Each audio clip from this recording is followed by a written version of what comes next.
The opening laps at Road America went nothing like we expected, especially for some of our championship contenders. Self made errors have changed the complexion of the story, and now there are only 3 races left to pin this tale. Watkins Glen's style of racing should feel similar to Road America's, but I'm sure many are hoping it doesn't go the same for them. Let's see who rebounds and who continues to trip themselves up as we get ready to watch round 12 of the Autobahn Sportscar Challenge. You'll see it all live here on the Global SimRacing Channel. Hi, I'm Joe Peak, and with me in the booth today is Adam Lindgren and Nick Schmeg. Behind the scenes is our director, Sean Crackers Ambrose, and he's using cameras provided by Dougie Beard. The Glen is another stalwart venue on the Autobahn schedule. The drivers may know this place well, but for any viewers who haven't had the pleasure, let's take a little look at our New York circuit with our track guide.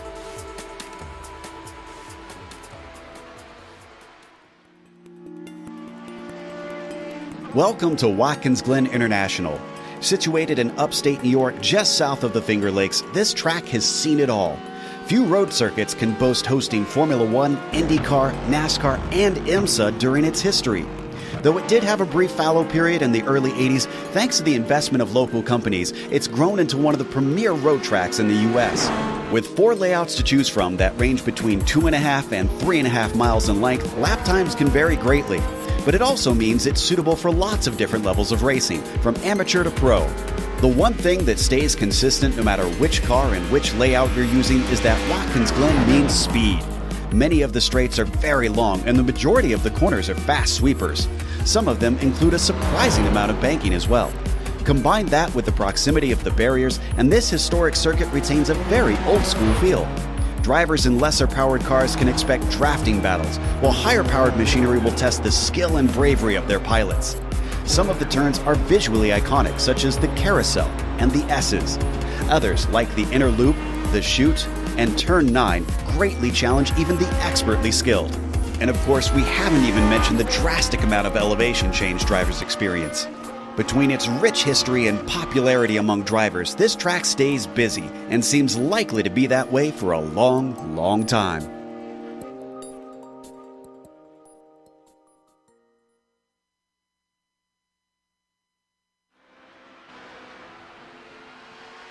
We see a little bit about this place and some of the variety of cars that race here, but Nick, since you've got plenty of experience, including fresh experience, why don't you tell us about the pavement between these powder blue walls?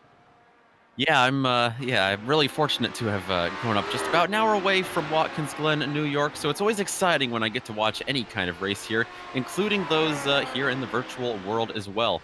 And of all the racing here at the Glen, I'm especially fascinated by sports car racing, like we're going to see tonight, because that's really where it all began. The village of Watkins Glen is situated at the southern tip of Seneca Lake and boasts the famous state park at the Watkins Glen Gorge. In 1948, Cornell law student Cameron Argetsinger hosted the first ever Watkins Glen Grand Prix sports car race. And just today, I went up hiking at Watkins Glen, and I've made it a rule to myself that whenever I go through that village, I must spend some time and drive that original 6-mile public road circuit that Argetsinger designed, because it's just too cool to drive past. Just some of the exciting parts of that circuit that I was noticing today, it includes a plummet down into the 1-lane stone bridge that a lot of drivers saw their race end, and a blistering fast jump over railroad tracks.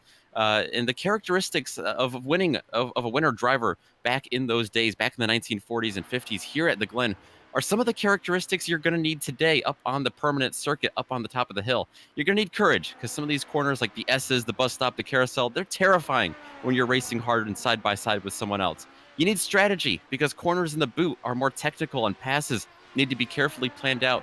Most importantly, though, Joe, you need speed, because this track requires a great deal of pace and consistency. And to get a win here at the Glen, you might just have to be as crazy as some of those drivers in the 40s and 50s were when they raced right through the village. Oh boy, and crazy is an apt one here for the Autobahn series as well, with the way this traffic tends to go. But let's take a look at the championship points. As I mentioned, it's coming down to the wire now, and with only 3 left, there certainly is a lot to be fought for today. Now, Billy Smith has managed to pull away. His win puts him 4 for 5 now in the last 5 rounds. 4 wins out of those 5 races. And Girard didn't show, McGarvey didn't show, Wolf had a bad time. Luke Carbonneau did decent, but still lost points to Billy Smith. He pulled away from all 4 of these other drivers you see on the prototype standings in the top 5 right now. Now, Adam, I believe you have the GTLM standings, which is very different. It definitely is. Bradley Haley may have had the pole last week, our championship leader, but after spending it in turn 3, he ended up finishing only 8th, which has really brought down the points gap significantly to Jason DeVries, who took the win last week. That is only a 7-point gap now between these first 2, and that's going to make things very exciting for the rest of the season as these guys finish this out, battling side by side most of the time. Mike Young is going to be in 3rd place with 42 points back, with Kevin Binkley looking in on that bronze position there. Might have a possibility of sniping that from Mike Young if Mike has a bad day. And then Daniel Grauty, 59 points back. He's still in striking distance of the top 3 as well, so don't take your eyes off this at all. All right, Nick, what do you got for the GTDs for us today?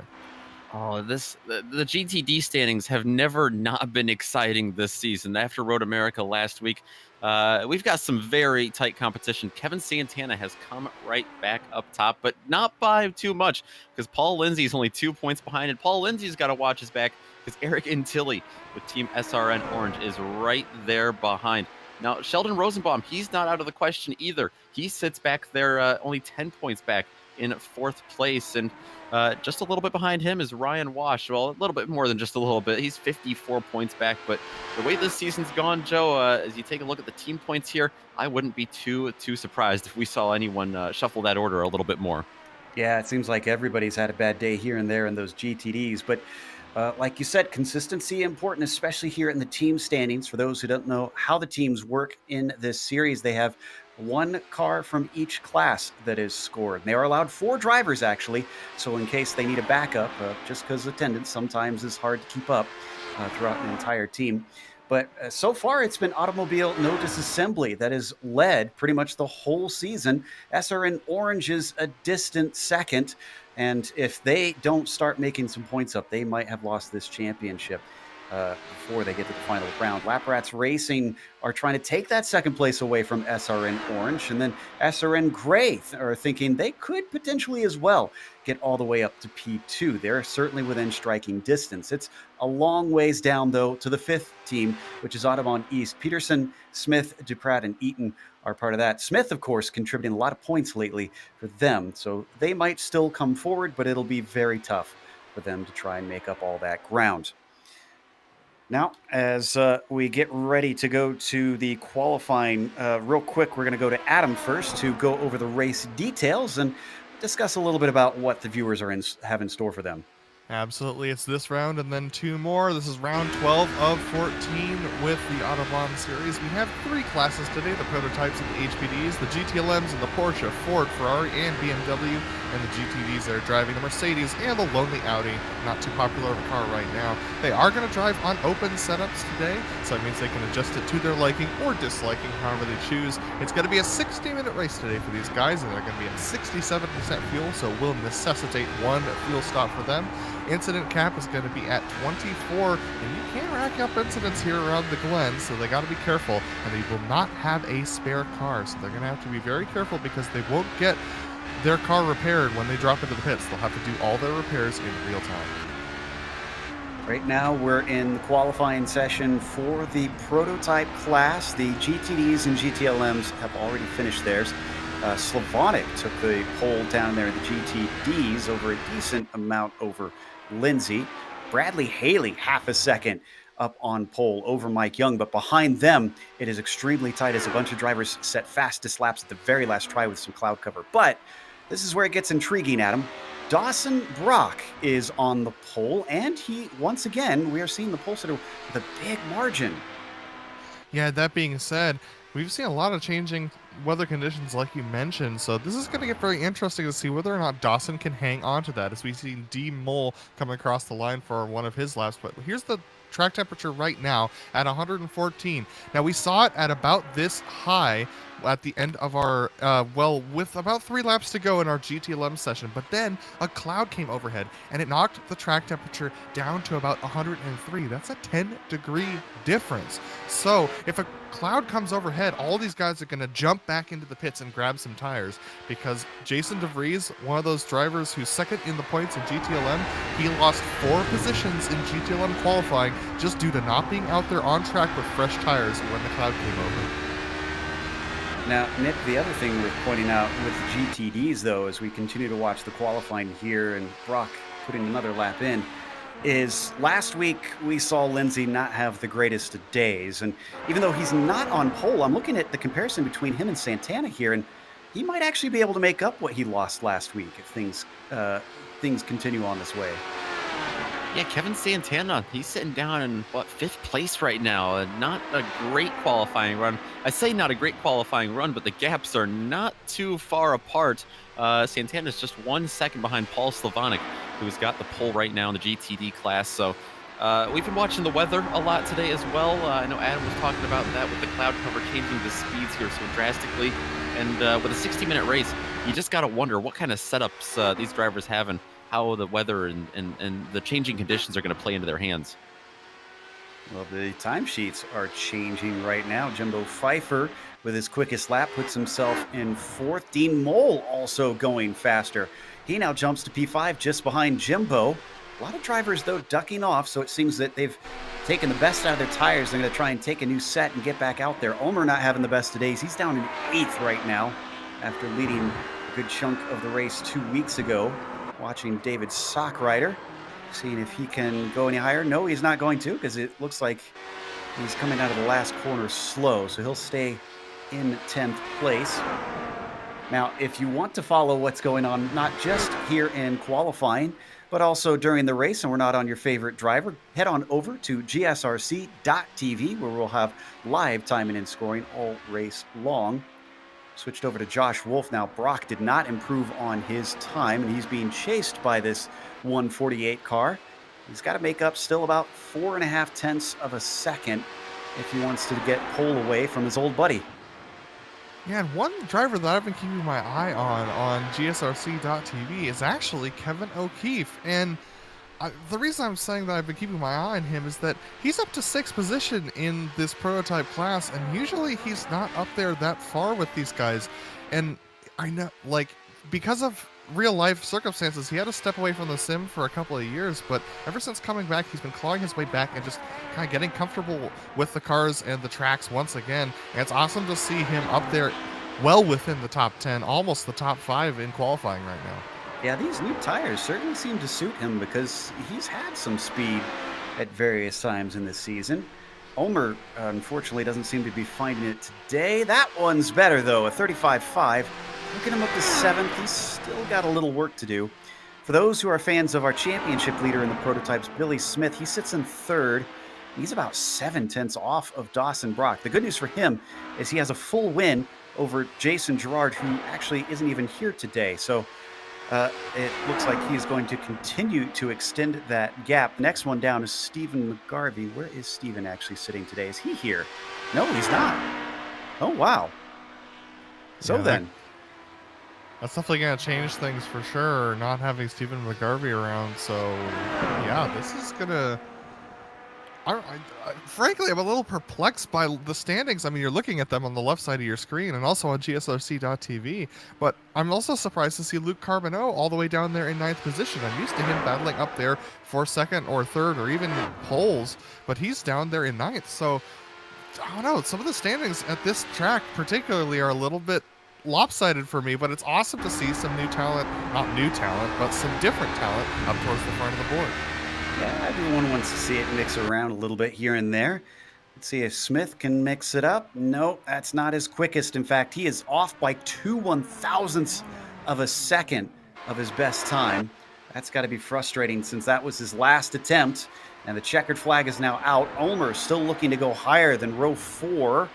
He's sitting in 7th as he comes off the final corner. His best is a 35.5. Now it's a 35.1. That'll jump him up to 5th, it looks like. Yeah, O'Keefe ended up hitting the outside wall on his final lap. Pfeiffer and Carbonneau are both in the pits, so they're not going to be taking their times. So next up is going to be Sockrider, who's coming off the final corner now.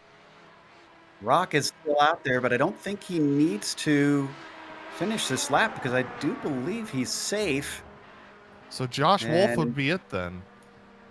Yep, he's ended the lap, and Josh Wolf is still out there, but again, with 4/10 to make up, it's going to take an incredible effort for him to try and take away this pole position.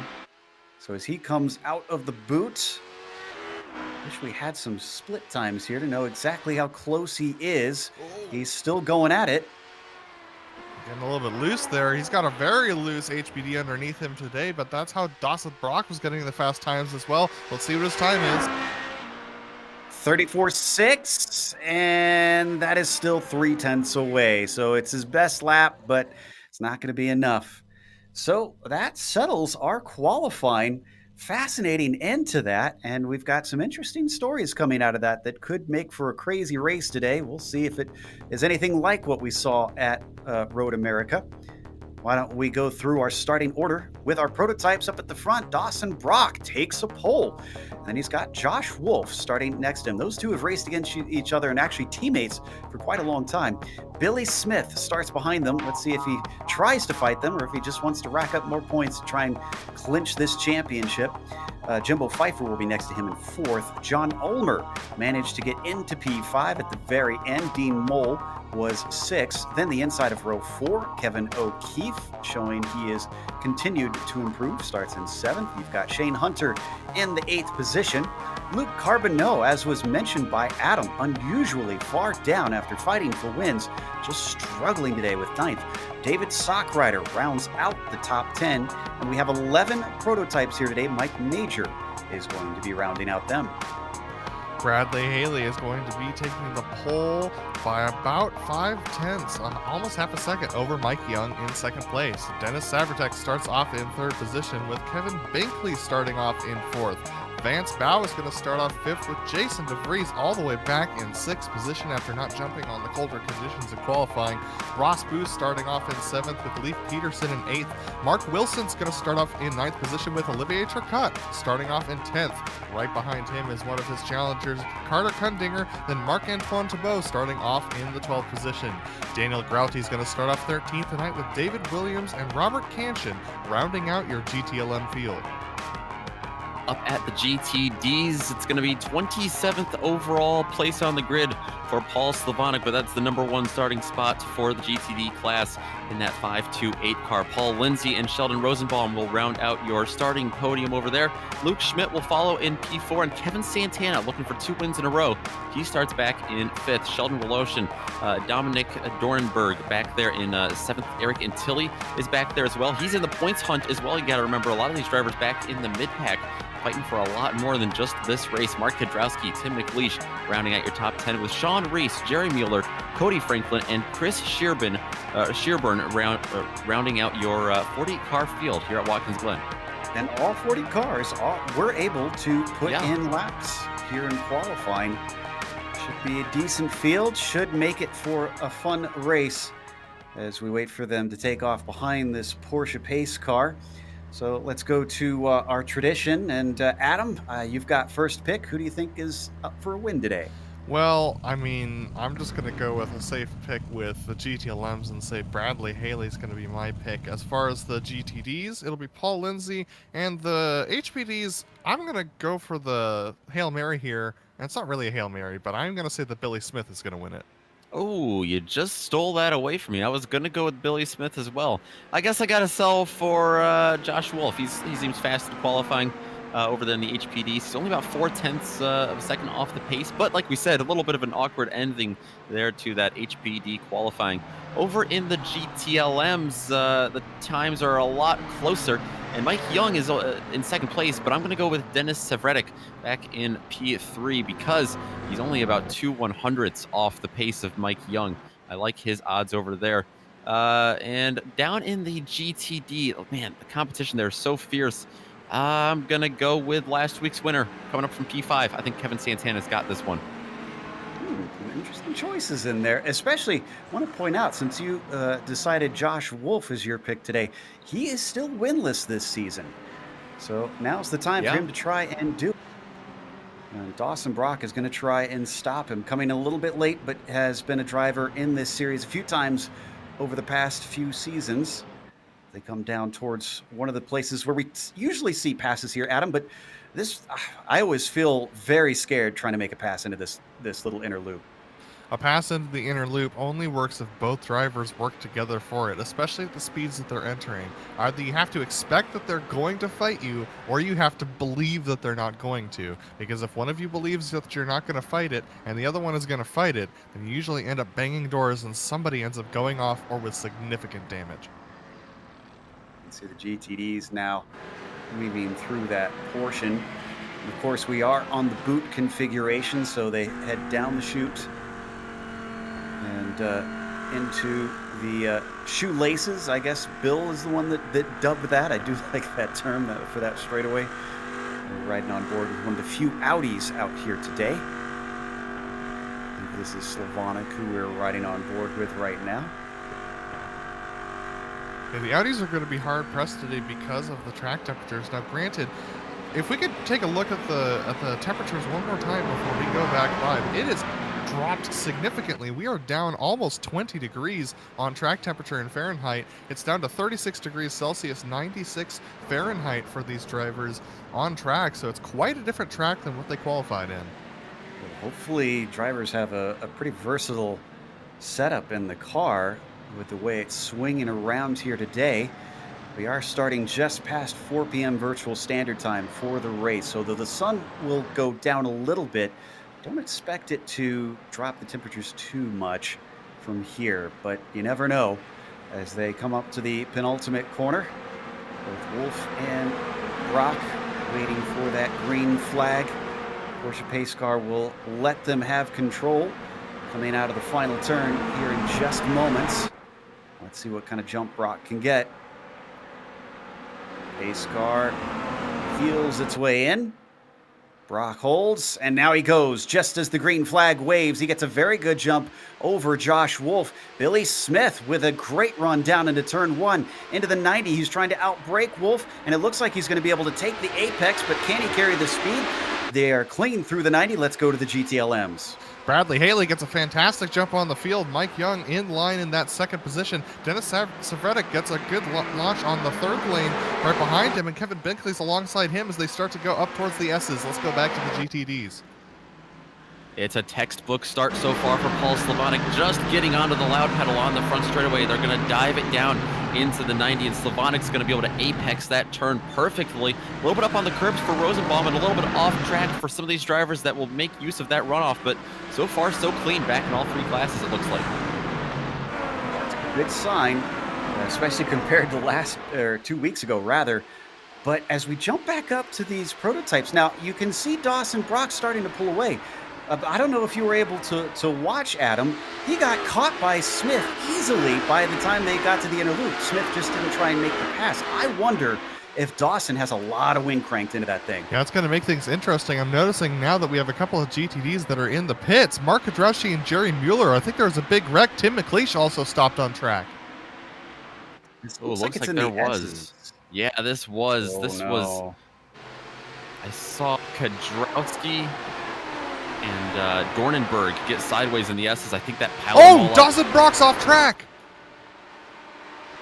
He overcooked it coming through the penultimate turn and now is significantly further back. He's getting passed by Kevin O'Keefe and Luke Carbonneau at the moment, but he just got loose, I believe. I wonder if that's those cold tires. See him try to come back. We're watching to see how he fares side by side with Luke Carbonneau. He's going to be able to come out ahead. Now let's watch and see if he has the same issue with top-end speed. That's Kevin O'Keefe in front of him, hopefully helping his top speed slightly. Carbonneau just behind. Oh, but he almost makes contact as he has to weave to the inside. Even still with that interruption, he is easily by. Dawson Brock may have gone the wrong way with his wing settings here. Yeah, he must have a different setup for his race than he did his qualifying, because he has a lot of wing cranked into that thing. You can see how much turn authority he has, but that means he's losing a ton of speed on the straights here, and that straight coming out of the S's is the best way to make a pass around this track. That's the worst place to defend, and so if he does have that much wing cranked in, he's in trouble. Jump back to our leaders in the GTDs because Slavonic is being hounded by Lindsay now. In fact, Paul Slavonic is going to defend to the inside as they come up to the inner loop, and then back to the racing line as they both go single file. You can see behind them before we cut on board, that's Rosenbaum and Santana. Kevin made up one spot, and he has clung to the back of the lead train, which is a good sign for his race. And he was able to get around to Luke Schmidt on lap 1, who got a little bit sideways. He's well out of the picture now for these top 4 runners, but yeah, Slavonic, he's not able to get away just because of all the slipstream, especially like we saw up through the S's when Lindsay was catching him. We're going to have to see if he's able to break that anytime soon. If not, he might be in trouble. As they come up the hill, Rosenbaum right underneath that rear wing in his Mercedes. Didn't get enough of a run, so I don't think we're going to see any sort of pass attempts here into the heel of the boot, although a little bit of a look inside. Different lines between himself and the number 70 of Lindsay. Noticing right behind them that Rosenbaum is just getting a little bit sideways into these turns as well. He's not getting those tires up to temperature as well as the other drivers, it seems. Worth noting, and we don't have to go to it, but John Ulmer had a great start. He took 2 positions on the first lap, and now he's up to second, but he is not close to Smith at this point, so he's made up for the qualifying that he had already. Now, Josh Wolf, though, who was passed by Ulmer on that first lap, is actually still relatively close behind him. I think he wants that second place back. Yeah, Wolf is fighting really hard for this, and this is all off the toes of Dawson Brock, who's back down to that 8th position. And it's just looking like a couple of guys have very different ideas as far as what wing you need into this track. And it looks like Ulmer is having a little bit of trouble with. I don't think he has quite enough front splitter into that thing. It's not gripping around the slower bits of the corners, the kind of medium speed corners that you get here at Watkins Glen. And Josh Wolf is able to pull on him around those. Now, when you get to the high speeds like the final corner, John Ulmer really starts to pull away, but Josh Wolf catches on the slower speeds. Sounds like we got some action brewing once again for the leaders in the GTDs. Nick, they are glued together. Yeah, Paul Lindsay actually got around Slavonic in the bus stop. He took a really ambitious look through there, and they almost made contact. I think they might have just made a slight bump there together, and that almost allowed Rosenbaum to come into the picture as well. There he is right behind you. See, in that black and green car, really all over the back of Slavonic. Slavonic's got to be careful. He might lose not just 1, but maybe 2 spots here. The different scenario for Kevin Santana. Remember, 2 weeks ago, he led from the very start all the way to the finish of that race, and now he's sitting behind. So does he have the strategic chops to use this draft that he's getting to try and jump these cars? Does he have the patience to try and do that? Yeah, we'll have to see. And it's just interesting. Lindsay, of course, in the points picture big time. Slavonic, not really. You know, he's really just fighting for this race at this point.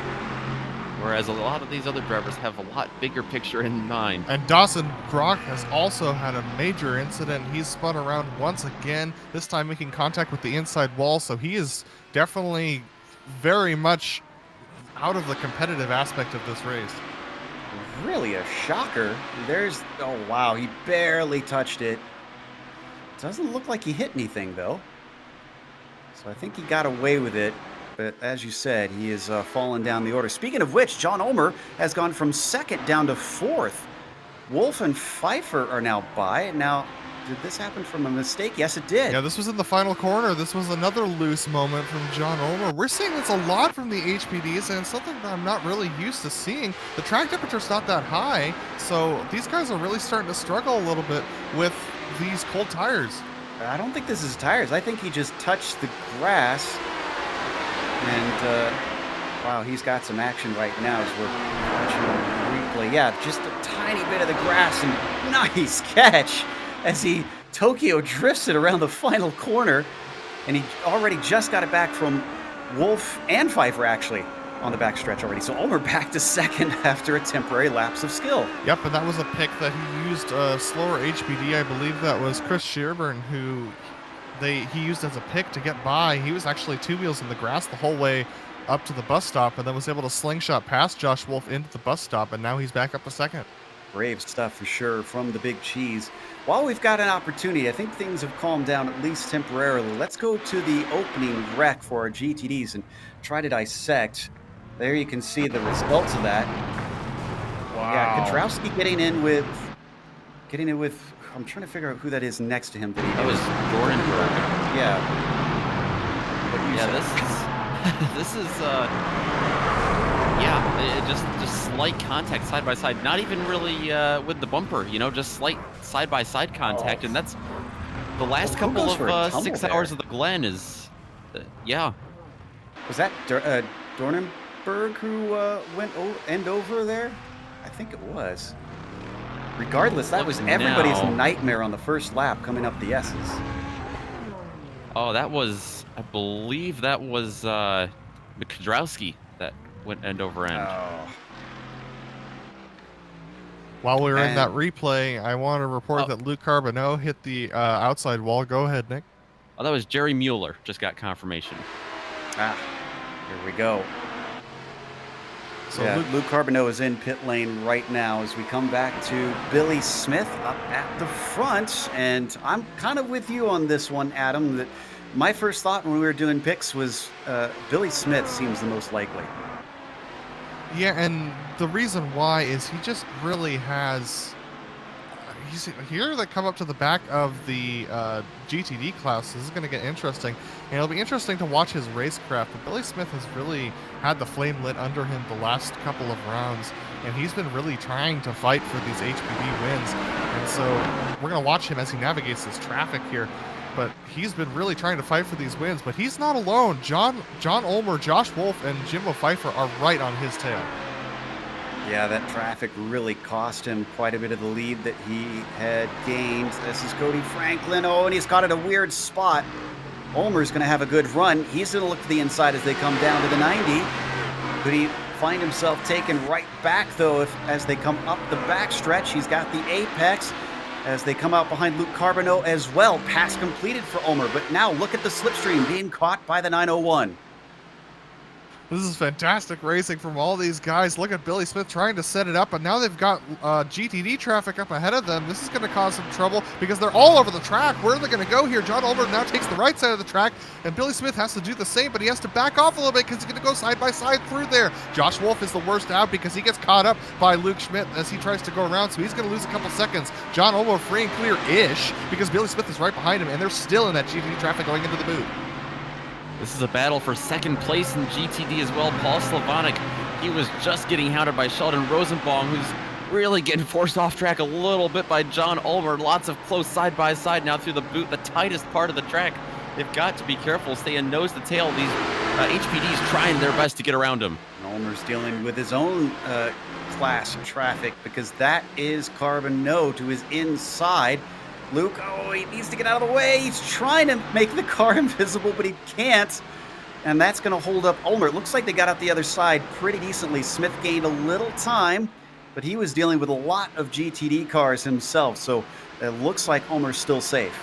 And Pfeiffer had a little bit of a spin, it looked like, trying to get by Kevin Santana, but he somehow caught this car.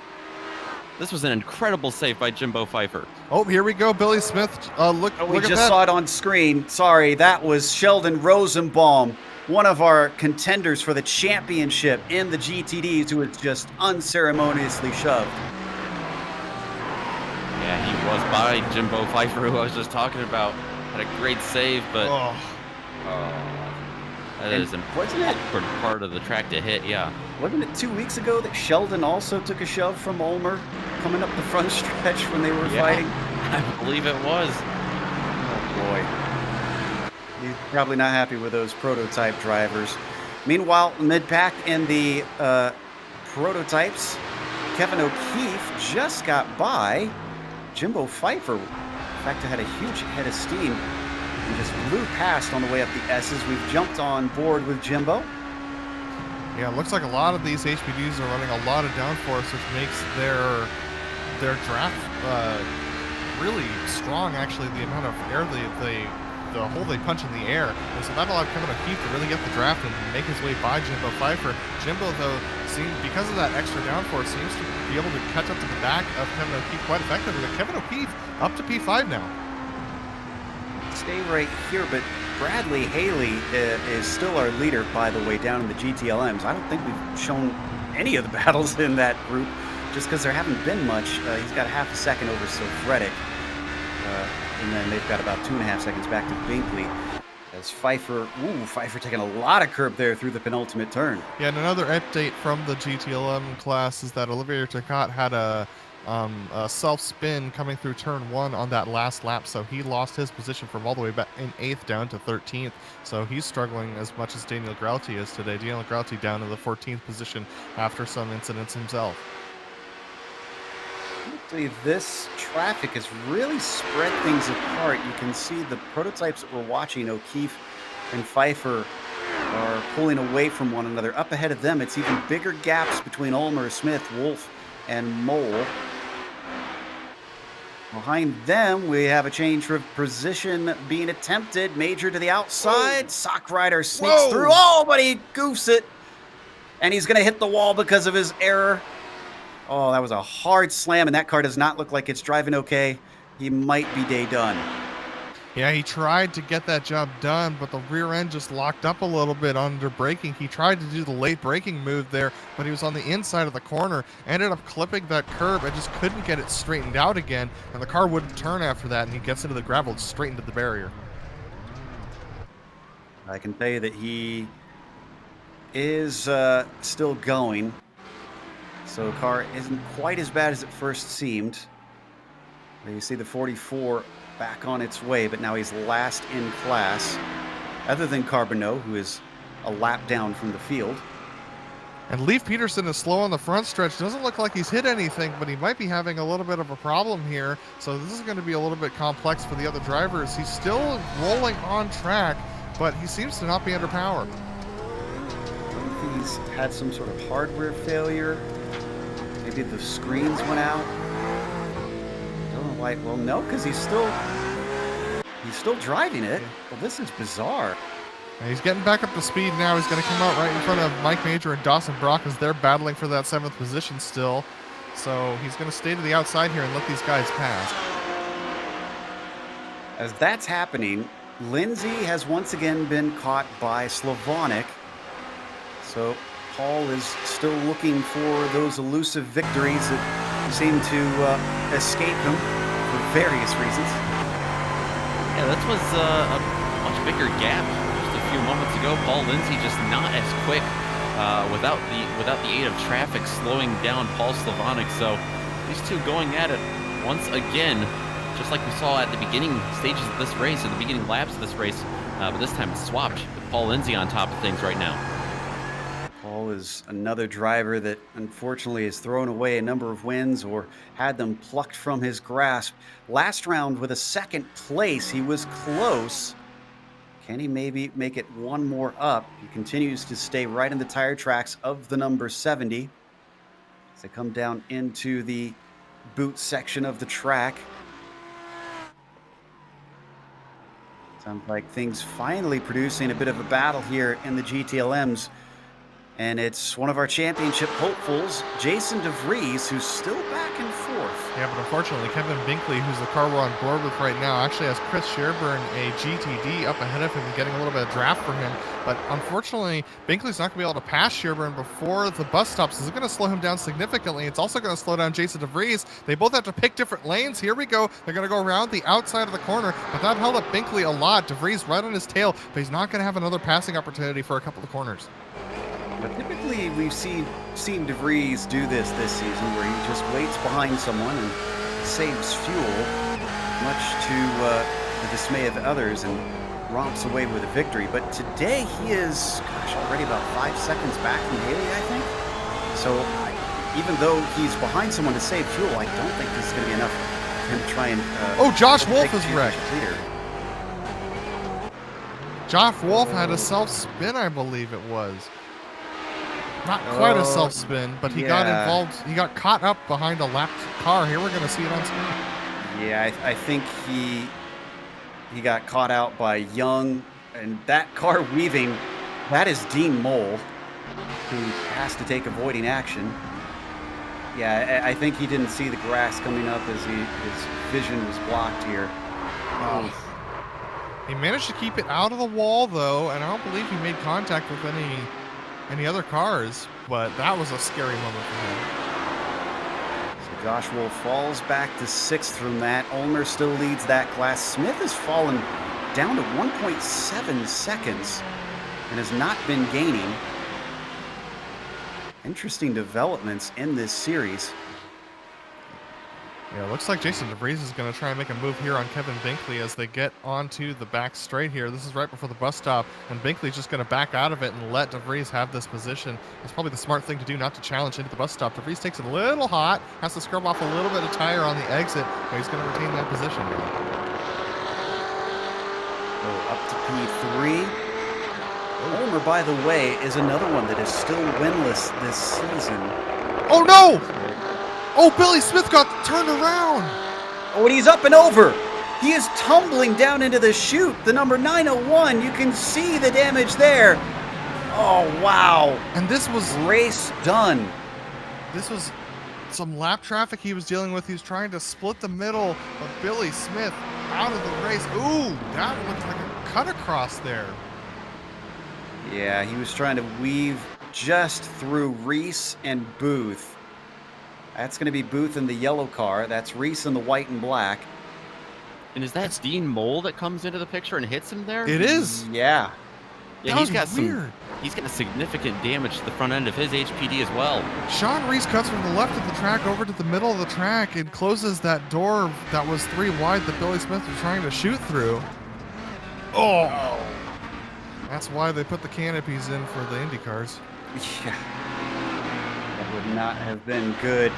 So as we coming come to the back pits. live, O'Keefe is now in 2nd place, and Pfeiffer is in 3rd. Because of Josh Wolf's problems, he's trying to catch up to them, and he might be able to get back into this. He's less than a second back from Jimbo. All I can say is welcome to Autobahn. It's been a couple weeks since we've had some really crazy racing, but we're back at it here this week at Watkins Glen. Lots of interesting interactions between all 3 classes today. So again, what this means for the championship and the prototypes, Gerard and McGarvey aren't here. The 2 closest. Wolf is only 1 point behind McGarvey, though. So he sits in 4th, and I'm going to take a guess that Billy Smith is now retired from this race. I don't know how he'd get that thing repaired in time. Wolf will be able to make some inroads, but he's a full 2 wins behind. Take a look at this battle for 6th place in GT11. This is Marc-Antoine Thibault and Ross Booth as they try and recover. They're getting passed right now by Mike Major in the HPDs, but Ross Booth trying to make his way back past Thibault. They're going to get squeezed here by these HPDs. That's Shane Hunter that was on his inside. He's going to lose a lot of time to Thibault through that exchange. And this is going to be Ferrari versus BMW. The yellow is Ross Booth in the BMW. The Ferrari is the blue and white for Marc-Antoine. As they try and settle out this 6th position back onto the front stretch. This is a place where sometimes passes can happen coming down into the 90, but ideally, most drivers we've seen, Adam, try to set themselves up for the run up the hill. Absolutely, and we're seeing that in a couple of classes right now. We have another battle going on between Jimbo Pfeiffer and Josh Wolf. Josh Wolf has a really good run on Jimbo. He's going to try and go to the inside here onto the long straight. He's going to be able to get that done, but Jimbo Pfeiffer might have an opportunity to come back at him, but he actually stays on the left side of the track and decides not to challenge him into the bus stop there. So Wolf takes P3. And how about this? That other blue car that you see behind them? That's Dawson Brock back into things. He's only 13 seconds behind the leader despite his problems during this race. Rosenbaum and Dennis Savertek, and this is all this lap traffic on this narrow Watkins Glen track is really starting to create some stressful moments for everybody. That was a stressful moment for Jimbo Pfeiffer there as he went to the inside of Dennis Savertek. Savertek, remember, is 2nd place in the GTLMs right now. Down to the inside, that's Wolf going through on Haley, our leader in the GTLMs. Bimbo Pfeiffer hoping to do the same quickly to keep Dawson Brock from catching and passing him, but he's going to be held up here through turn 9. Oh, they make contact! They're both going to slide around, and he's in an awkward spot. Everybody picking their way through. Can he get out of there? Somehow nobody hits him. Unbelievable. I don't know how he's going to get out of this. He's going to have to do a very good turn here. There we go. Wow. Wow. This is a credit to the experience and the skill of the Autobahn drivers. Yeah, nobody hits them. This is unbelievable. Look at everyone trying to weave their way through. Wow. We're going to come back live. Ulmer now 7 seconds ahead of Kevin O'Keefe at this point. Traffic. O'Keefe 5.7 seconds over Josh Wolf, and now we're looking at the GTLM battle once again. Yeah, this is Thibault making his way past Vance Bow, who was in the 5th position. Thibault climbing himself free of Ross Booth, and now climbing even further. He's up to the top 5 now in the GTLM class. Everything getting extremely crazy here on track for all these drivers. Vance Bow, Ross Booth, and Marc-Antoine Thibault, 7th, 6th, and 5th right now in the GTLMs. And Josh Wolf is around again. As they're interrupted here, there was a little look from Booth, but I was just about to say Carbonneau, who's the teammate of Thibault, inserting himself into the equation. They're going to come up towards the heel, and now he can leave them be, but Marc-Antoine gets himself a handy little gap as once again Booth is going to give it a try, but once again the brakes just not good enough on the BMW. Yeah, these guys have been together for the last 3 laps, and Thibault seems to have the most pace. He's been able to claw his way through both of these drivers. And so Ross Booth is going to have to wait for his opportunity, probably after the S's, to try and get a shot into the bus stop to try and make a pass. Sounds like we've got one of our GTD drivers coming in, Eric Antilli. I'm not sure if this is scheduled, because this is not typical of the GTD drivers to come in at this point. Yeah, I didn't see anything, but Rosenbaum followed him right in behind. Now, Rosenbaum had a bit of damage, last I knew, so... Fun between Major and Hunter, and it looks like Major's managed to get into 3rd. Oh no, off track, as Luke Schmidt was where he was not expecting, and Major took advantage of it, or excuse me, not Major, Hunter took advantage of it only briefly before suddenly he was caught out, Luke. That was contact between himself and the GTD, and that's, wow, that's a very sketchy moment right there for everybody involved, but they all get sorted out and back going. Mike Major in front of Shane Hunter and Dawson Brock, all for 3rd. Brock, after another spin, is back out moving in the 83. Looking to get just a top 5.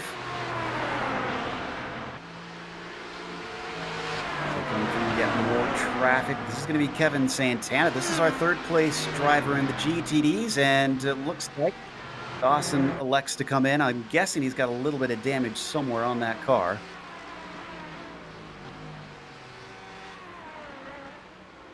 Yeah, it looks like he might have some suspension damage as well. True. Could have hit a curb wrong or had a bad bounce in the grass. Last round we saw the prototypes almost all pit at just past halfway.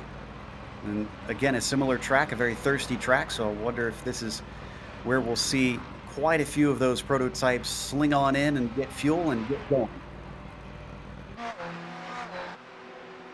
5th in GTLMs. Thibault still has Bow and Booth behind him, but it's a little bit spread apart compared to what we saw before. Instead of just a 10th or 2, now they've got about half a second or more between each of them. Yeah, this is going to mean that they're not going to be able to take advantage of any sort of moves that they could make into the bus stop. So it's going to be a little bit longer for them to wait to try and make a move. Around. Let's jump away from this while we aren't seeing much action and head back down to Nick, where P1 in the GTDs has gotten much, much closer. Yeah, it was at a steady about half second until just now when we looked when Josh Wolf was getting by Lindsay. That forced Lindsay to the outside of the heel, and there you see the difference that makes. That's Paul Slavonic right behind him that we're watching out the back of the number 70 of Paul Lindsay, and this thing could definitely shift hands, especially if there's some pit strategy involved between these two. So if you're Lindsay here, do you fight tooth and nail for this position so that you keep a buffer between you and Santana, or do you play it safe, just trying to get the point? I think you just gotta play it safe. I mean, you can't, get too caught up in fighting for this position, especially with 2 rounds after this left of the season. I think that's the safest move right now, not just for the season in terms of points, but I think just for this race. I think Lindsay's definitely got the pace to win this race in the GTD class. I think he's got to put the points out of his head. He's just got to go out there, keep that car clean, and win this race. Another pit stop for prototypes. That was Josh Wolf, who's in and out, but behind Dawson Brock. So he returns in 7th. Yeah, it's 2 points difference between Santana and Lindsay. So if they finish as they are, Lindsay will take the points lead back. But I think if he moves down to 2nd, I think it might be tied. I'd have to double check on what the points earnings are. Yeah, I think you're right. So through the toe of the boot and up to the heel once again. Slavonic just hanging back here. Wonder if Slavonic is maybe playing a few fuel games as well. Maybe he's content to just wait behind the number 70. He could be, and I'm wondering what his strategy is, because I think for him it comes down to pits. He was out there on pace and he got passed, so I don't know if he knows that he probably won't be able to get it back too easily unless a lot of traffic gets involved. That's how he's closed up to him before, but even right now when traffic is not in the picture, you can see Lindsay start to pull away. So I think if you're Paul Slavonic, you've got to try to jump him in the pits or do something here. Yeah, but look at how much he got held up at the 90. Lindsay is under threat now because Slavonic's going to have a good run and the slipstream. That's what he needs. Moments like that to reel him in. Now he can get there here with the slipstream, but can he get side by side and get around him? That's going to be a test of bravery. Lindsay's going to go a little bit defensive, goes middle of the road here. Didn't gain as much as I expected him to. Yeah. I think that's just too much. I think that's just the advantage that the Mercedes has in the straight line, guys, because the Audi is better in the corners if you keep the car underneath it, but that Mercedes really has the pole on the straights. Got a couple GTLM drivers in Booth and Gralty. In fact, Booth is already on his way out and is just past the cones now. Gralty is taking his service as we speak. There's a 12-second stop for Booth. And a little bit longer for Gralty. In fact, quite a bit longer. 3 seconds for the number 47. That will not help. No, it will not, but they're both going to be able to get out and back on track. We're getting a little bit of shade there on the start-finish straight as we take a look at the battle between Mike Young and Carter Kundinger. These two guys actually have been battling for a couple of laps. I've had a couple of side-by-side moments. They were side-by-side in the bus stop just a moment ago. But Mike Young has been holding off Carter Kundinger ever since having his own spin, and he's now here trying to get his way back and trying to climb back and recover there as Jimbo Pfeiffer comes into the pits in the prototypes as well. Riding on the gearbox here, the 21 of Mike Young. Looking back at Kundinger. They come out of the boot onto the main circuit. He's staying right with it. Oh, but he's way off into the grass and got awful close to the barrier. Kundinger didn't hit it, I don't think, but he was certainly testing the limits. Testing the limits and definitely keeping his foot in, and he does not want to lose the draft of Mike Young. He wants to have that opportunity, but they have Sheldon Woloshin up ahead of them, who they're going to catch probably coming out of the S's, so that's going to be very interesting here. Here's Jimbo Pfeiffer in the pit lane, still a long stop for him, 23 seconds still going. David Sockrider is the only driver who's had another stop like that who hasn't taken repairs for damage. 29 seconds for Jimbo Pfeiffer. I think he might have took them tires, Joe. I didn't see him go up on the jacks. We'll double check that. We've also got, second place. This is one of our front runners, Kevin O'Keefe, finally taking a pit stop. And Kevin O'Keefe had to stop because of a GTLM that parked in the pit lane ahead of him.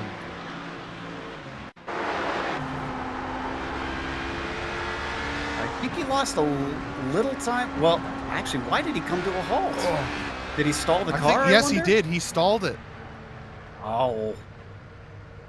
Kevin O'Keefe. Yeah, he was trying to find a gear. He got it going. Wow.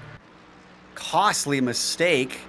Is this going to mean we could see guys like Shane Hunter suddenly get into the mix? Well, fortunately, Kevin is able to get out, but he has lost so much time to the leaders. This is going to be a big change for him.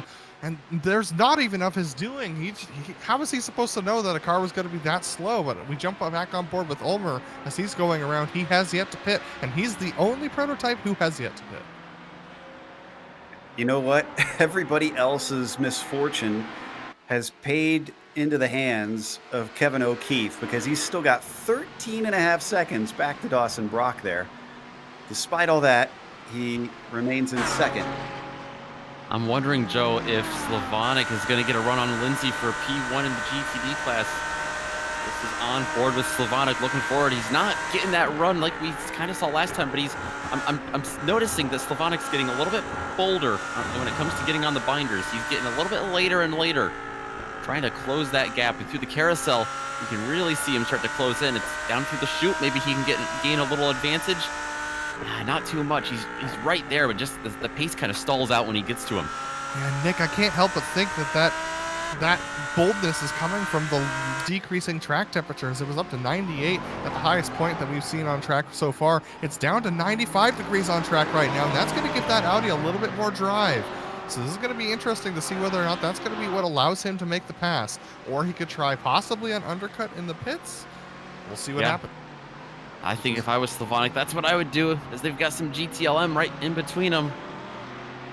Stay here because this is where the action is, but I can tell you that Ulmer has a full front stretch ahead of Kevin O'Keefe even after the pit stop.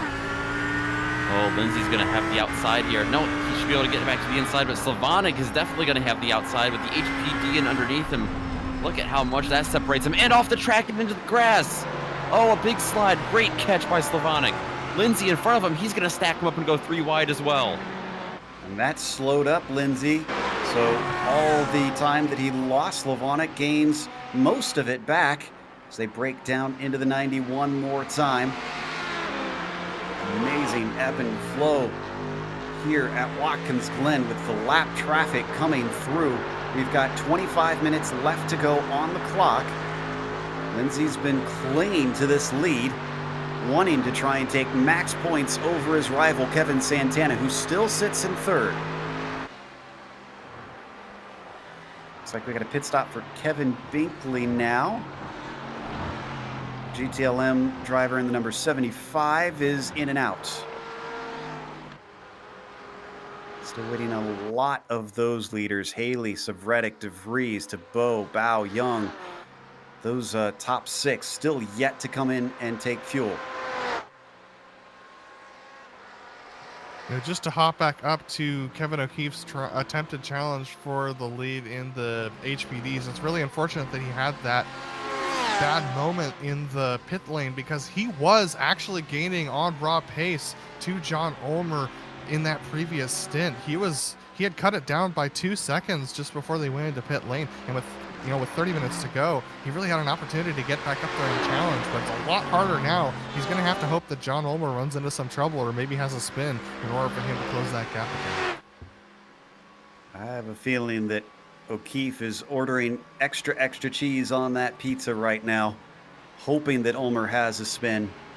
It's been a long time since we've seen Kevin win here in the Autobahn series.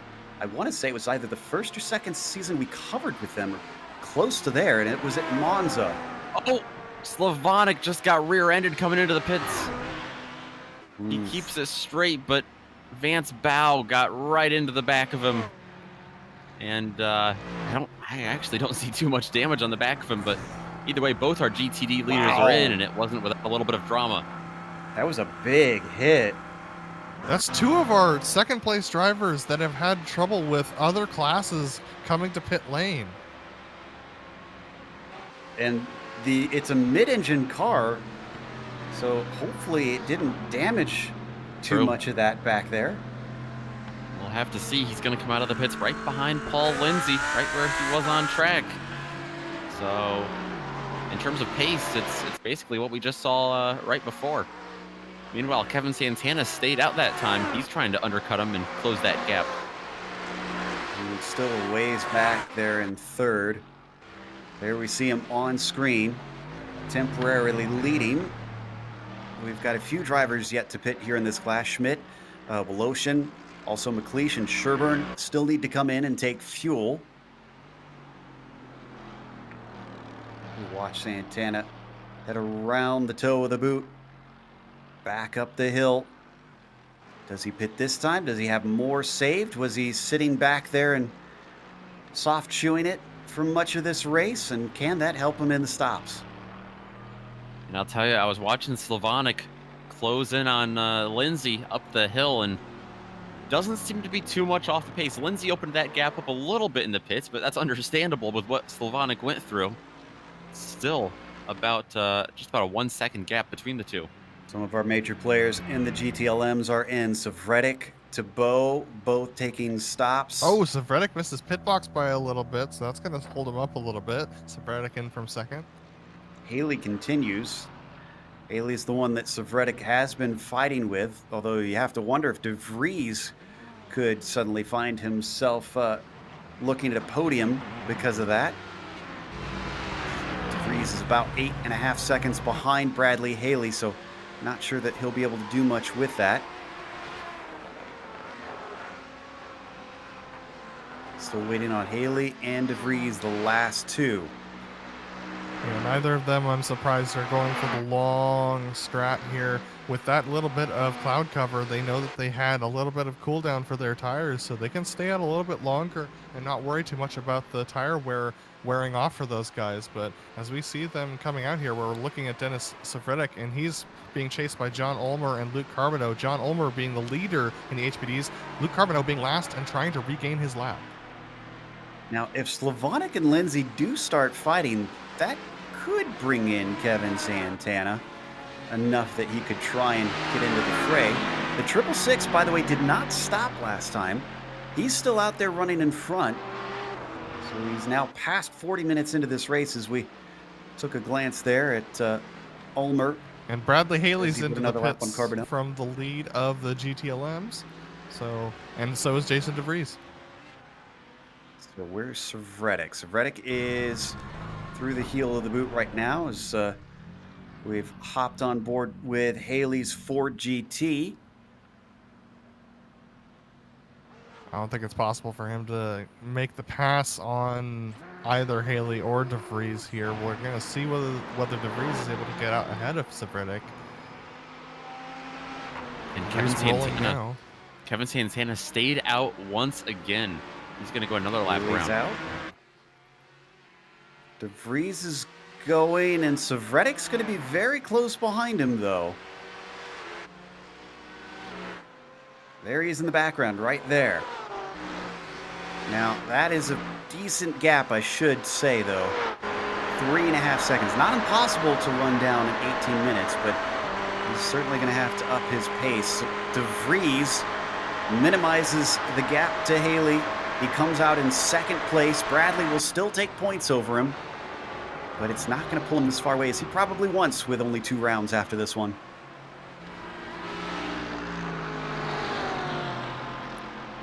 And Ross Booth and Vance Bow just swapped positions.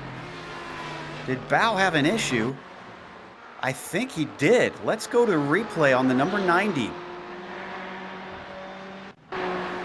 Okay, yeah, so this is side by side between the two of them as they go into the bus stop, and Vance Bow just wanted to give the position to Ross Booth, but actually had a little bit too much speed going into the bus stop and couldn't make the corner very effectively, and that's what ended up setting him off. Yeah, just a little bobble, and we didn't see it quite there on screen, but oh, and he's flashing his lights at him. He didn't like that move at all. So the 90, who is almost already a second behind Ross Booth. We're going to take one more look at it here.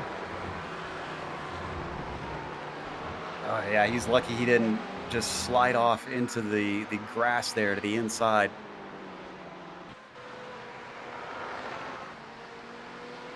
So we come back live. Our pit stops are almost done. Actually, yeah, Santana, our leader, is now in, and we're waiting on Sheldon Voloshin behind him. So once those two are out, we'll give a rundown for our three classes in their top fives. Voloshin is in as well. And Lindsay and Slavonic are just coming around turn number 12, so they're definitely going to go right by him. Yep, that's way too far back for Santana. Lindsay easily back to the front. A little note, though, one of the things you saw when they flew by is that they flew by very close together. Slavonic, if he had damage from that incident in the pits, he's certainly not showing it, because he has really caught Lindsay once again. A relief for him.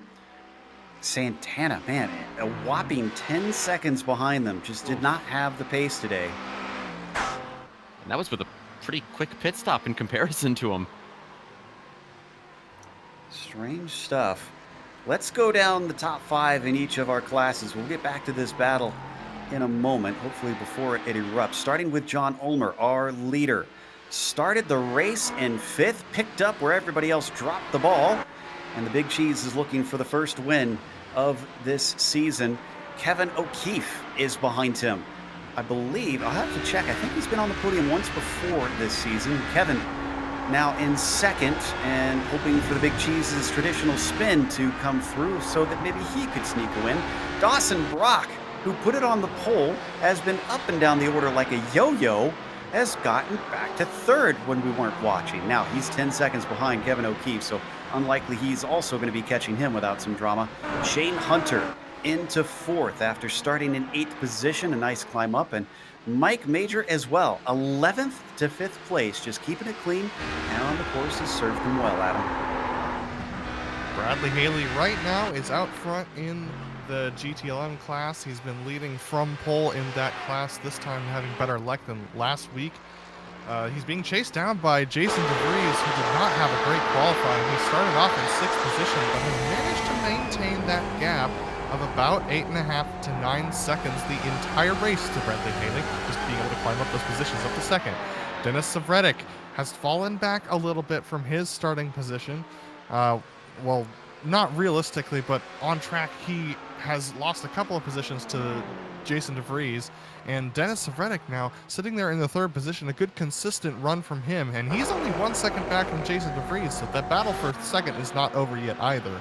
Kevin Binkley having a decent race. He's been battling with Ross Booth and Vance Bow, and he's now up to that 4th position and doing a good job there just to hold his position right now, with Ross Booth having that battle with Vance Bow that we're seeing on screen right now. These two guys are so close together, it's not even funny, and they're definitely not over with that battle for 5th position. Ross Booth and Vance Bow have swapped that 2 or 3 times this race. All right, Nick? Yeah, over in the GTDs, it's a very similar looking battle right up front, and it's the one we've been watching all race long. Paul Lindsay, who swept the 2 races in the month of May, both of those at Canada, Mosport in Montreal. He's looking for another win today, just south of the Canadian border. He's got a tall order though. He's got to hold off Paul Slavonic, the Texan, looking for his first win in the GTD class this season. We'll keep an eye on that. They're at less than half a second apart, and we were just watching Kevin Santana in the pits. He's about 12.5 seconds behind them, about 12 seconds behind the 2nd place car there of Paul Slavonic. So the 666 has a lot of ground to make up, but if they get battling too hard, maybe he can sneak into the picture. He'll definitely have to hustle it. He's got a nice comfortable cushion over Luke Schmidt as well, who is quite a ways back in 4th place, and Sheldon Voloshin, the last of the GTD drivers to pit, he rides back in P5. There's your top 5 in each of the classes. The closest fight really is still for our lead in the GTDs that we just saw. They got broken up a little bit just now as Jimbo Pfeiffer weaves through them. Looks like, there we go, on screen, Paul Lindsay having a comfortable gap now back to Paul Slavonic, at least as comfortable as he would like to be compared to the rest of this race. 7/10 of a second is much larger than he's had to deal with for many of the laps prior. Behind them, that is Olivier Turcotte, ninth in the GTLMs, trying to pick his way through. Just a small update on the GTLMs. Marc-Antoine Thibault had a little bit of an incident coming into the entry of the boot. He slid out and hit the outside wall. He is now out of this race as well. Leaves 12 GTLMs left running in the race. Been a number of DNFs today. Katrowski is out, Williams, Franklin, Smith. We've lost Dean Moll, Mark Wilson, Josh Wolf, and Thibault is our latest. A number of drivers have come back into things to try and finish the race out and get as many points as they can. Jerry Mueller, with extensive repairs, keeps going. Sheldon Rosenbaum, same with him, well far down the order, knowing he's fighting for a championship and needs all the points he can get.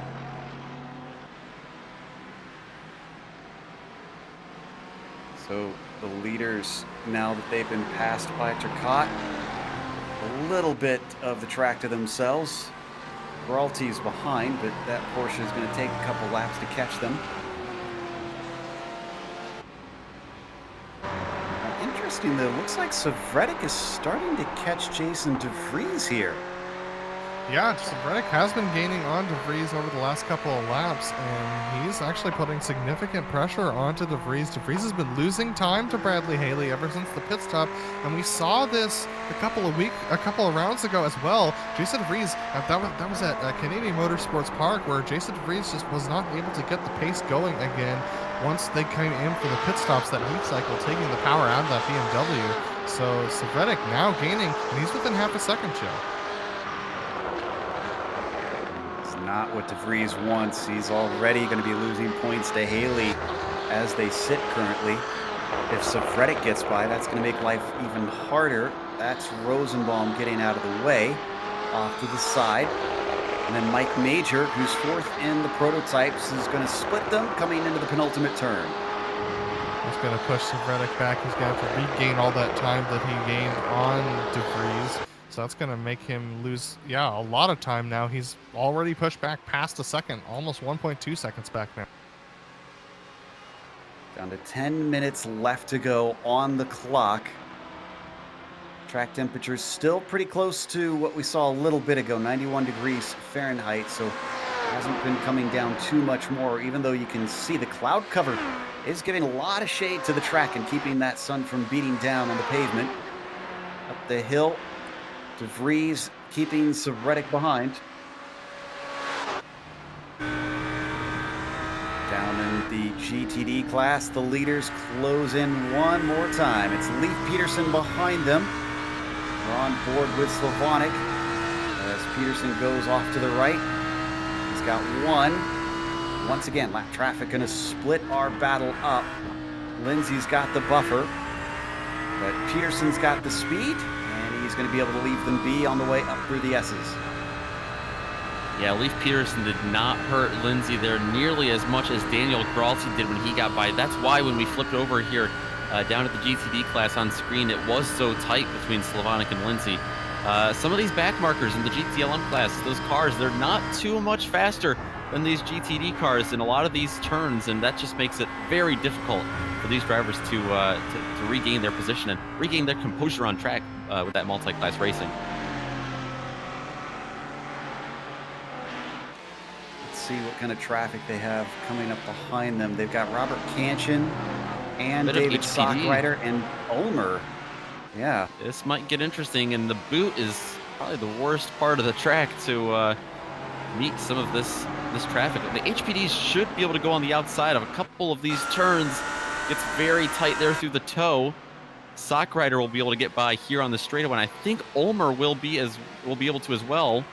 Lindsay might have a bit of an awkward entrance, and you can see just how much Slavonic was able to close in. He does have that Ford GT of Robert Kanchan behind him, though. That's going to be a little bit more difficult for them to manage. Guys, for them is that none of those were for a position. Sorry, go ahead. Yeah, guys, I've been watching Paul Lindsay. Oh, no, is that a missed shift from Slavonic? He lost a lot of speed there. It was.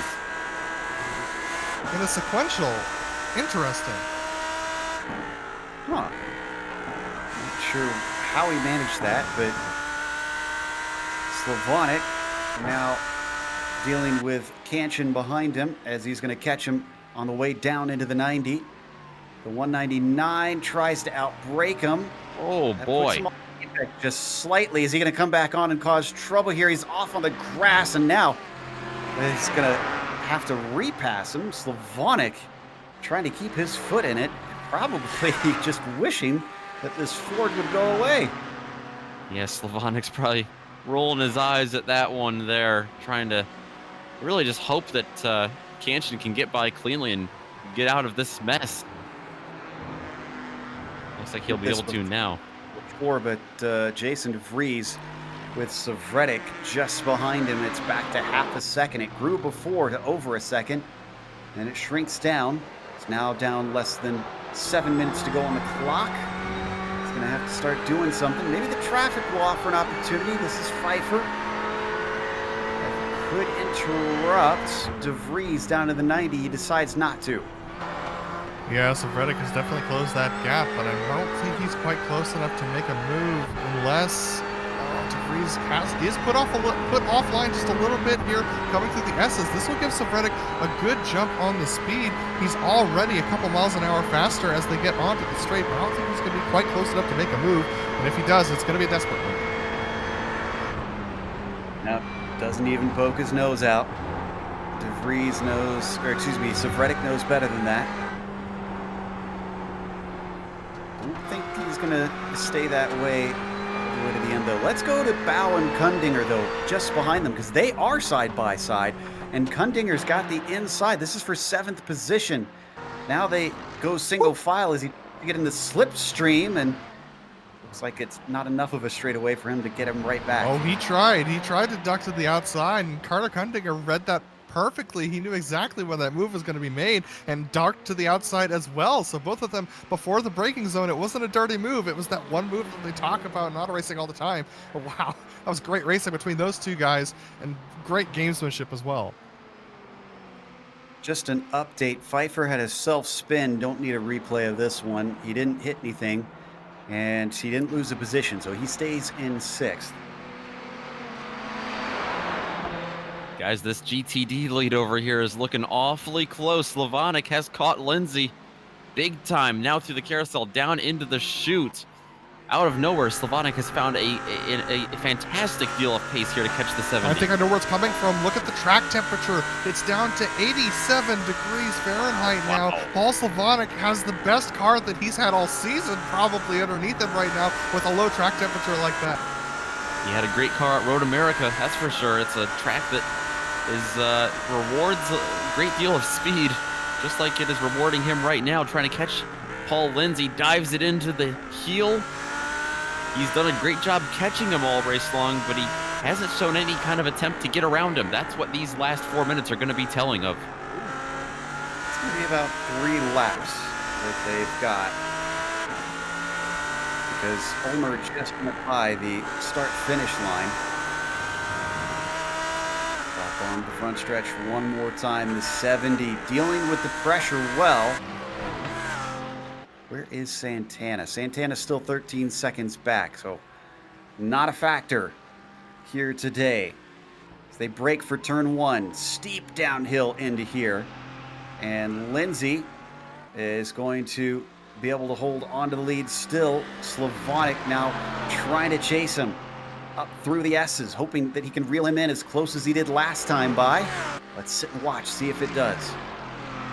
I think Lindsay's got that car trimmed out. Yeah, I've been noticing Lindsay really struggling through the lower, through the medium downforce sections of this track, and that's what allows Slavonic to get right on his rear bumper. But if Slavonic isn't able to get a better exit coming into, through the 90 and coming up to the S's, he's not going to be able to get that run on Lindsay, and that's going to keep him behind. Yeah, it seems like Paul Lindsay's setup just is the perfect balance of technicality and not too much wing, so he can pull away on the straight line. This is happening. Savretic gets another good run. They're coming up the hill too. I think this might be his best shot yet. You can see that Ferrari getting closer in the rear view camera. In fact, look at how threatened he feels. DeVries goes all the way to the inside to cover him off. Savretic not there yet, but certainly starting to show his nose. Savretic now being very aggressive here on DeVries, forcing DeVries to power out of that corner and very, very hard on the throttle were both of them. DeVries, you saw how defensive he was there. He also read what we read, that that Savretic had the best shot off of that corner that we've seen all day. Down into the toe with the boot.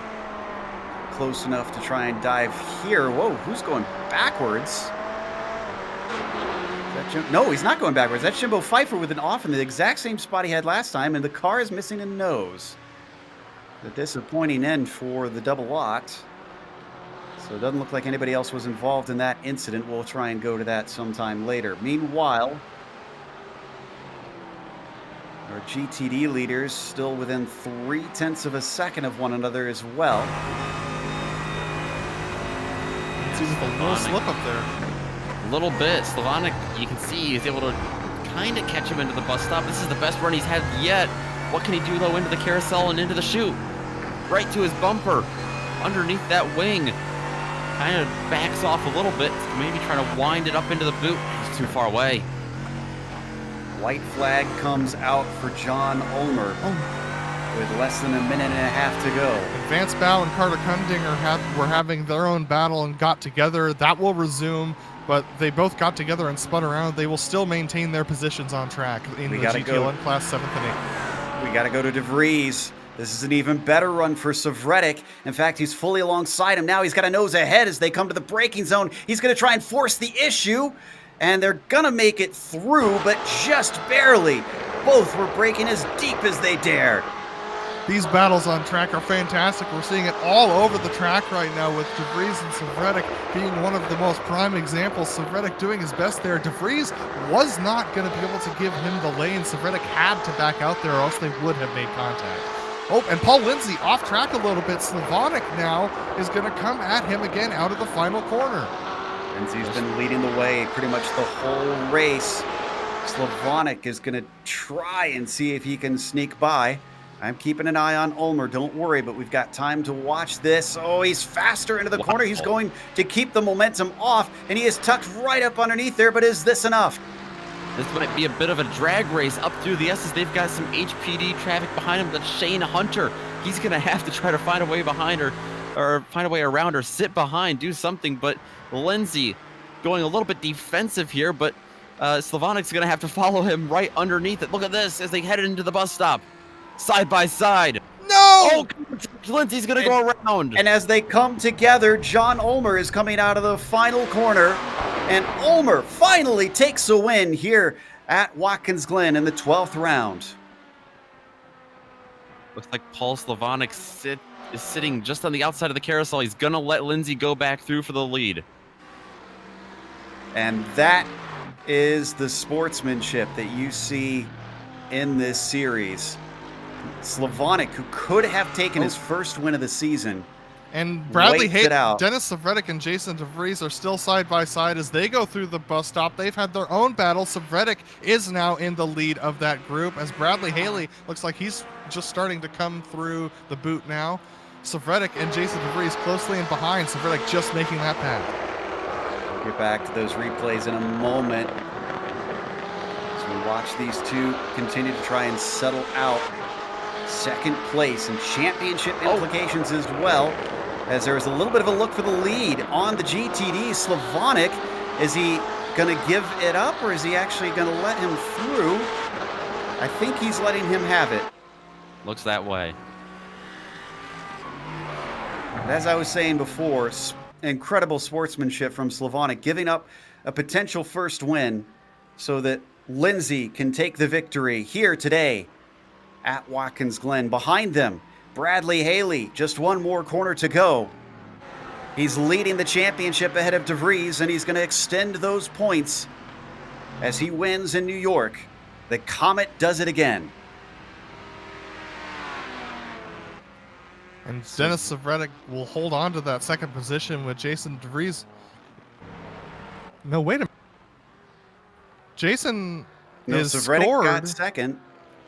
Okay, good. For a moment, Yes, the timing and scoring had a moment, so I was confused there for a second, but Savretic will retain second and DeVries third. I think we were looking for a replay, let's see what the plan is here. Let's take a look at that incident coming together between our GTD leaders into the bus stop with Lindsay and Slavonic, because we had to cut away to our winner just as that happened, so we can take a better look here. Let's see if we can get it maybe an above shot. There we go. Get a good look at what exactly happened. Oh, he just kept in it, and Lindsay thought he could chop him off, and unfortunately, they both wanted the same piece of track. Man, this is an incredible championship, and we're going to talk about it more here in the post-race soon, but before we get to that, we are going to take a little bit of a pause. We'll come back with the unofficial results as well as driver interviews. Stick around, because on screen you're going to see all the upcoming races here on GSRC.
Autobahn Sportscar Challenge Series here at Watkins Glen International. This was one of the most exciting races of the season, with John Ulmer taking home the win today. Kevin O'Keefe coming home in second place after taking advantage of a couple of incidents on track, but he had some great pace today as well and was gaining on John Ulmer through that first stint. Dawson Brock is going to come home in third place, 34 seconds behind the leader, with Mike Major coming home in fourth and Shane Hunter in fifth position. David Stockrider is going to come home in sixth after having a couple of issues, and Jimbo Pfeiffer, after having an issue on the final couple of laps, comes home in seventh place.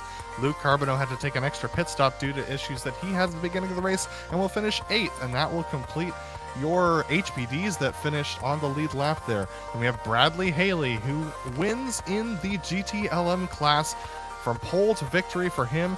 Dennis Savretic passing Jason DeVries on the final lap, takes second position. Jason DeVries falling down to third after that BMW just did not go after the pit stop. Kevin Binkley's going to come home in fourth position after retaining the position from Ross Booth in those closing laps. Ross Booth 11 seconds behind in fifth, with Mike Young right behind him in sixth position. Vance Bow and Carter Kundinger duked it out into the last couple laps, but Vance Bow comes out the winner of that one in 7th place over Carter Kundinger in 8th. Olivier Turcotte is going to come home in 9th after having an early spin, and Daniel Grauty is going to come home in 10th, very close behind them, only separated by 1/100th at the line. Leif Peterson and Robert Cancian round out your finishers in the GTLM class. Then the GTDs. Paul Lindsay finishing in with the win over Paul Slavonic after they came together in the final lap, going off in the bus stop. Paul Slavonic giving the position back, and he will come home in 2nd place. Kevin Santana finishes 8.5 seconds behind with a fairly quiet day for himself. Luke Schmidt's going to come home in 4th, with Sheldon Woloshin having a storied race himself in 5th position. Eric Antilli's going to finish in 6th, and Chris Sherburne in 7th position, with Tim McLeese, Sean Reese, and Dominic Dorenberg finishing into the 10th position in the GTDs. The rest of the results you will see scrolling by on your screen are mostly DNFs, with a couple drivers that recovered there. And we're going to jump on board with John Ulmer here, our winner in the HPDs. John, that was an intense race, and it looked like traffic played a large part in what happened on track today. Yeah, traffic was just like a swarm of bees everywhere. Just had to get lucky, I guess. And it's fitting that Bill is not here. Yeah, absolutely. Bill, unfortunately, not able to join us for this round, but you did a fantastic race today and were able to keep command of that race. But Kevin O'Keefe was catching you towards the middle of that stint. And then talk to me about heading into the pits. It seemed like the track temperature around then was pretty high for you guys.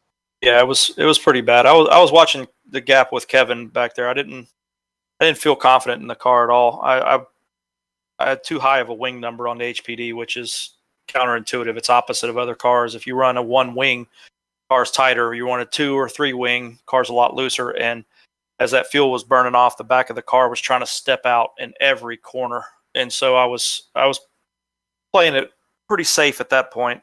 And then I started noticing Kevin was closing, and I was like, wow, that's he's gotten fast. He's gotten real fast. So I was kind of impressed. But yeah, the track was really hot at that point. So I just wanted to maintain that gap. I didn't want to try to set any records. I just wanted to take advantage of the downforce setting I had and let it play out. Well, John, next round we finish off our American leg here with Road Atlanta. I win. Is that one? You love that track? Yeah, that's my best track. Well, fantastic, John. We look forward to seeing you there. Glad that you got the win today. Is there anyone you want to thank before we let you go? Yeah, Billy Smith for crashing. Sean Reese for crashing into him.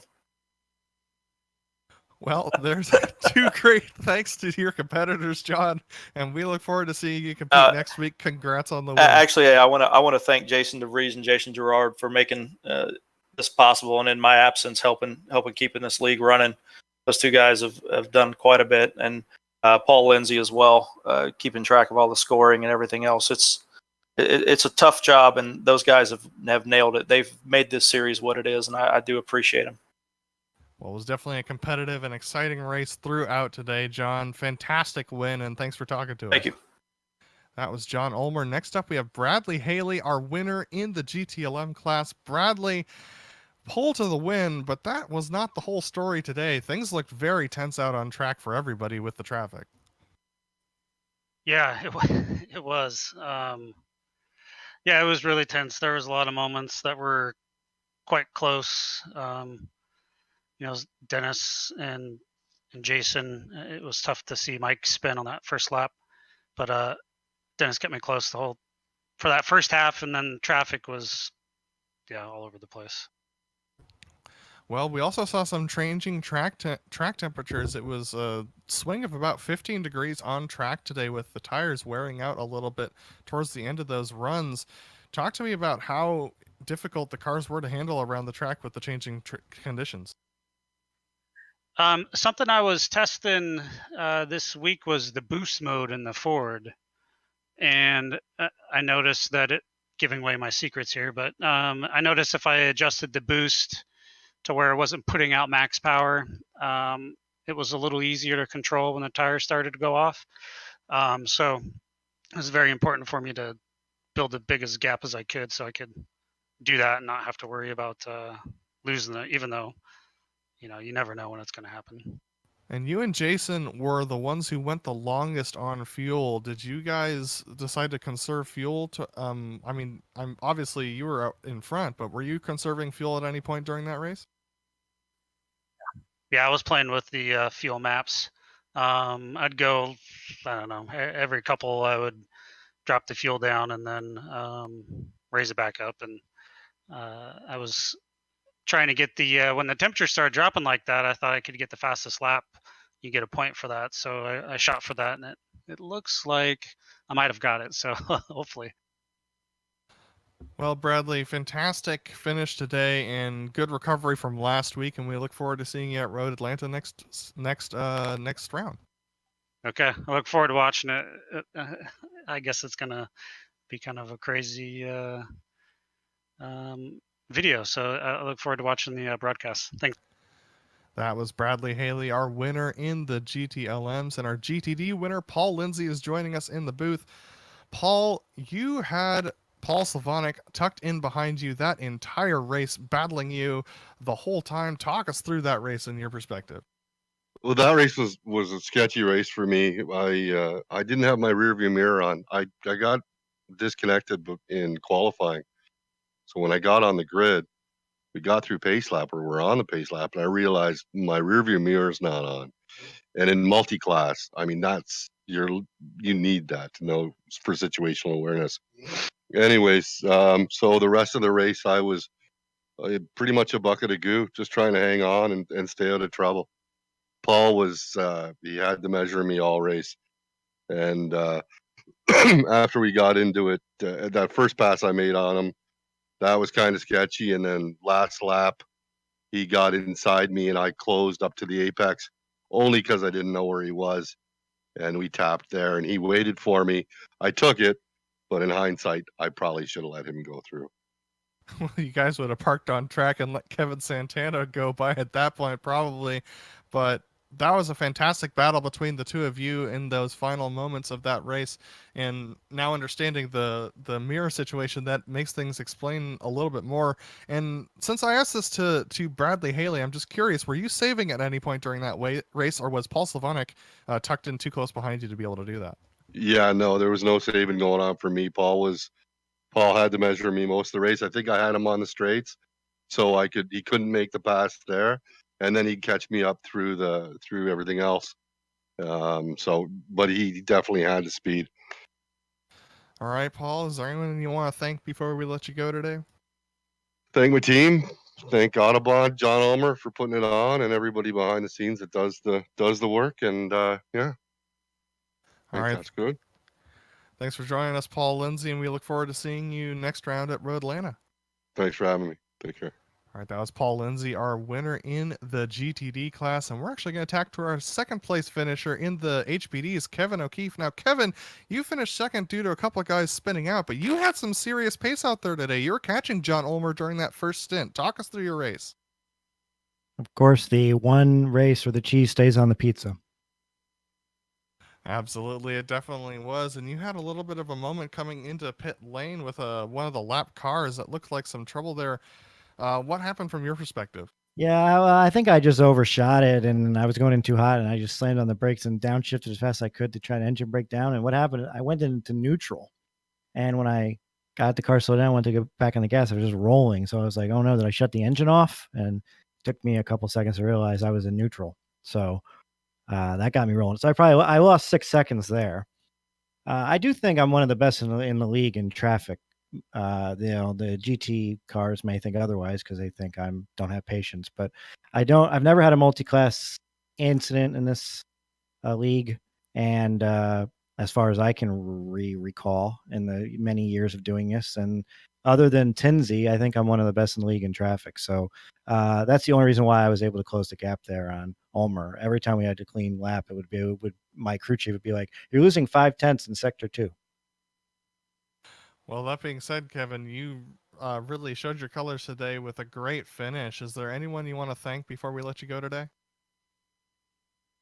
No, just I hope everybody's staying safe with the COVID, and I know we're getting back to normal here, but make sure you take the proper safety measures. I know it's afraid we're going to make it worse before we get better. So just use your head. All right. Well, thanks for talking to us, Kevin, and we look forward to seeing you race at Road Atlanta. Thanks. All right, that was our second place driver in the HPD's Kevin O'Keefe, and that is going to take us out for the day. We want to give a big thanks to John Ulmer and his team for bringing us on for another season of the Autobahn Sportscar Championship, and we also want to give a thanks to the companies that provide the software and hardware for our broadcasts that are listed here on the screen. A big additional thanks to June Lalonde, who provides our wonderful music. See the screen for how to get a hold of more of her great work. Thanks to the team today, Joe, Nick, Sean, and Dougie.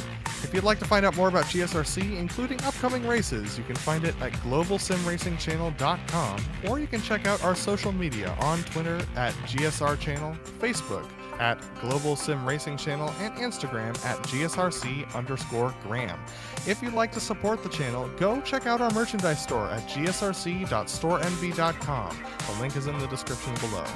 Don't forget to head on over to our YouTube page and hit that big red subscribe button down there. If it's red, it means you're not subscribed, and we would love to have you. That way, you won't be able to miss a moment here on the Global Sim Racing Channel. Next race for these guys will be at Road Atlanta. That's going to be Monday, June 29th at 9:15 p.m. Eastern. Join us then. It's going to be a great show just like this one was. We also have upcoming races for other series listed on the screen, so check those out and mark them down on your calendar. But until next time, race clean, race hard, and we'll see you on the track.